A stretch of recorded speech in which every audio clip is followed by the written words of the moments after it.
Very much. Laura, what's next? A very common text that we get in: dry, chapped hands and skin and nails in the winter. So we've got in Routh Doyle now from Mellow in Paris Court Townhouse Centre, and she's going to demonstrate a really simple at-home scrub and massage. Okay, Ruth, good morning to you. Morning. So what are we doing here then? Well, I'm basically doing a nice warming winter massage using a few grains of crushed black pepper, which helps to boost the circulation and warm the muscles. Crushed black pepper that you just like you'd have in your cupboard? Yeah. Great, okay. So what do you do with it? You crush it into a bowl. Over a bowl of warm, not hot water with some olive oil, about a tablespoon of olive oil.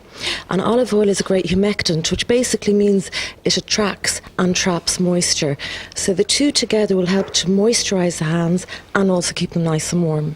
Could you have to get somebody to do it for you though? No, you can do it yourself watching telly in the But it would evening be on the nice to get somebody to do it. You can get the husband in and go, here, massage me hands for me. Yeah. But it's nice. It's nice to have, you know, at home in your kitchen kind of ingredients, so that doesn't actually cost you anything. So it's nice to be able to do it. It's very simple. Cracked black pepper, olive oil. And that's all. And just rub it into your hands. I like to include the wrists as well.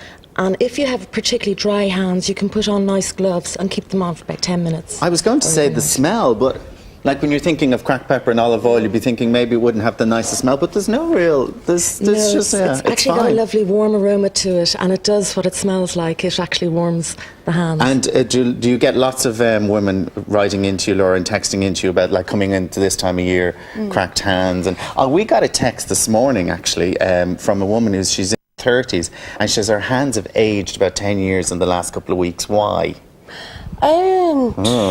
In the last couple of weeks, She they sort of said probably they've shouldn't just, have. yeah, like... But I think an awful lot of the time, in the last couple of years, we've had a real increase in the amount of texts about hands. And I think a lot of it has to do, and no offence to any companies out there, with the amount of detergent wipes that people are using. Years ago, you would never use bleach or clean your house with sprays and sponges if you didn't have gloves on, because you knew they were so hard on the hands, and you're washing the hands. Soap is very bad, Nobody uses gloves anymore. Yeah, but if you're using wipes all the time, you're not actually taking that residue off. And I think that has probably a bit to do with it.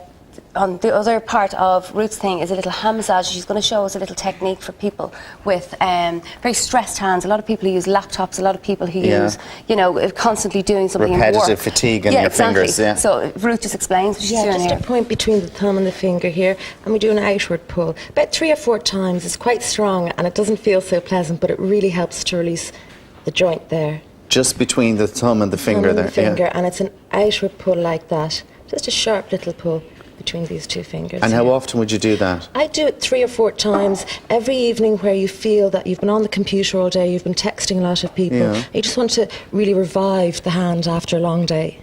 So for Facebook junkies, little tip. Yeah, exactly. Very good. Thank you very much for that. Okay, we're moving on to the